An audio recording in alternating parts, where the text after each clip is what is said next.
اتنے سننے والوں کو نام کا سلام پہنچے۔ دوستو، آج ہم بات کریں گے دہلی میں کسانوں کا جو پروٹیسٹ جاری ہے اس کے متعلق، کہ اس کے انڈین سپریم کورٹ کا ایک آبزرویشن آئی ہے، تو یہ اصل معاملہ ہے کیا؟ پروٹیسٹ میجر جو پارٹیز ہیں وہ ہیں سکھ، کیونکہ پنجاب اور ہریانہ اور کچھ اتر پردیش اس علاقے میں سب سے زیادہ اجناس پیدا ہوتی ہیں اور یہ علاقے سکھوں کے ہیں۔ تو جو برہمن پارٹی ہے، برہمن ہیں RSS کے لوگ، انہوں نے سوچا کہ کوئی ایسا طریقہ ڈھونڈا جائے کہ سکھوں کی معاشی کمر توڑی جائے۔ چنانچہ یہ 3 قوانین انہوں نے بنائے۔ تو پھر سکھ ایک دور تھا ماسٹر تارا سنگھ کا، وہ تو سیدھے سادے تھے، وہ ہندوؤں کے جھانسے میں آ گئے اور سکھوں کو ہندوؤں کا یہ جو RSS ہے یا جو بھی ان کی رولنگ ہے، ہندوتوا کی لائٹ، برہمن، ان کا غلام بنا دیا۔ اب ماسٹر تارا سنگھ کا دور چلا گیا، اب سکھ ہوشیار ہو گئے ہیں، سمجھدار ہو گئے ہیں، اب وہ ہندوؤں کی چالیں سمجھنے لگے ہیں۔ جیسے قائد اعظم نے کانگریس میں رہتے ہوئے ہندوؤں کو دیکھا تھا، اسی طرح اب بھارت میں رہتے ہوئے سکھوں نے ہندوؤں کا چہرہ دیکھا ہے۔ تو پھر انہوں نے یہ پروٹیسٹ شروع کیا۔ اب مجھے لگتا ہے کہ انڈین سپریم کورٹ یہ ریسکیو کرنا چاہتی ہے انڈین گورنمنٹ کو، اور ان کی نظر آ رہی ہے اب انڈین سپریم کورٹ یہ کوئی انصاف کا ادارہ نہیں رہا، یہ بھی مودی گورنمنٹ کی ایک پولیٹیکل ایکسٹینشن ہے، یہ بھی ہندوتوا کا علمبردار ہے، کیونکہ جو فیصلے پچھلے کچھ آئے ہیں جہاں پر ہندوتوا یا RSS یا مودی گورنمنٹ تھی، ان کے اقدامات چاہے وہ غیر آئینی تھے، ان کو انہوں نے پروٹیکٹ کیا ہے۔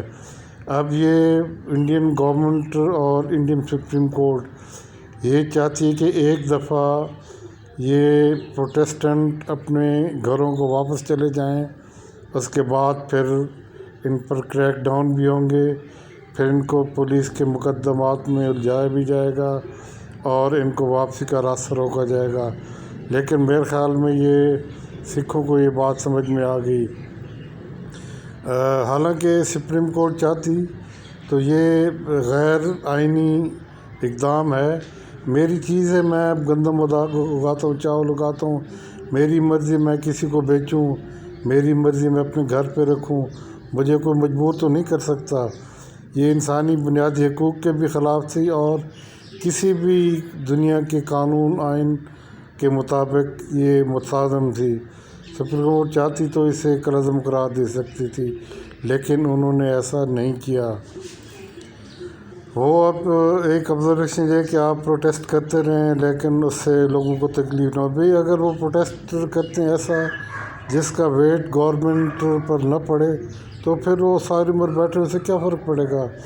پروٹیسٹ کا مقصد یہ ہوتا ہے کہ گورنمنٹ کے اعصاب پر وہ ضرب لگائے اور اس کی کانسیکوینسز انہیں معلوم ہو، تب بھی پروٹیسٹ پر اثر ہوتا ہے، ورنہ بیٹھے رہیں جیسے گداگر بیٹھے ہیں، گداگر لائن پر بیٹھے رہے ہزاروں کی تعداد میں، اس حکومت کو کیا فرق پڑتا ہے؟ تو یہی لگتا ہے کہ ہاں اس کا اب سکھوں کو اب کیا کرنا چاہیے۔ سکھوں کے پاس 2 چیزیں، ایک تو یہ کہ وہ اس پروٹیسٹ کو جاری رکھیں اور اس کا لیول تھوڑا سا اپ کریں کہ ہندوؤں کو یہ جو بھی برہمن ہیں ان کو یہ محسوس ہو کہ یہ اب واپس جانے والے نہیں۔ دوسری بات یہ کہ وہ اتنی اجناس اگائیں جتنی ان کی اپنی ضرورت کے لیے ہو یا جتنی سکھوں کی ضرورت کے لیے ہو، اس سے زیادہ اجناس نہ اگائیں، نہ قرضہ اٹھائیں۔ یہ 1 سال گزرے گا مشکل سے، تو یہ حکومت بھی اپنے گھٹنوں کے بل نہیں آئے گی، اپنے سر کے بل آئے گی، اور پھر جو زیادتیاں قتل عام ہندو کے ہوتے رہے، پھر وہ سکھ وہ بھی رکھیں گے کہ ہمیں ان کا حساب دو، جو 1984-86 میں قتل عام ہوا تھا اس کے ذمہ دار کون ہیں، ان کو کٹہرے میں لایا جائے گا۔ جی دوبال بھی جو ان کے قتل کا مین ایک پیوٹ تھا، جس نے دربار صاحب میں مسلمان کا روپ دھار کر سکھوں کے قتل عام کی راہ ہموار کی تھی، اس کو بھی پھر وہ ان ٹاسک لائیں گے۔ تو سکھوں کو دو چیزیں، ایک تو پروٹیسٹ اس کا لیول بڑھائیں، نمبر 2 اجناس کی کاشت بند کریں، تو اس طرح ان کی کمر بھی ٹوٹے گی۔ مشکلات کا دور ہے، بھوکے سکھ نہیں مریں گے، ان کو اللہ تعالیٰ نے عقل دی ہے، اپنی خوراک پیدا کریں، کوئی بات نہیں، 1 آدھ سال ایسا کریں تو پھر دیکھیں کہ اس کے نتائج کیا ہیں۔ اگر وہ ان کو دھکیلیں گے تو کیا ہوگا؟ جب آپ ایک بلی جیسے بھی جانور کو دیوار سے لگاتے ہیں، چوہے کو بھی لگاتے ہیں، تو وہ پھر حملہ اور ہوتا ہے۔ اگر آپ سکھوں کو دیوار سے لگائیں گے تو اس کا خمیازہ آپ کو بھگتنا پڑے گا، وہ کس کی صورت میں یہ آپ جانتے ہیں۔ ایک بات اور میں کروں کہ ہماری تو خوش قسمتی ہے کہ بابا گرو نانک کی مقدس جگہ ہمارے پاس ہے۔ اگر یہ ہندوستان میں ہوتی تو دربار صاحب کے ساتھ اس کو بھی ملیا میٹ کیا جا چکا ہوتا۔ یہ کبھی سکھوں نے سوچا ہے تو پھر وہ کیا کر لیتے۔ ابھی دربار صاحب کے قتل عام کا، دربار صاحب کی بے حرمتی کا، اس قتل عام کا جو دنیا کی تاریخ کا ایک واحد واقعہ ہے، وہ ابھی کچھ نہیں کر سکے۔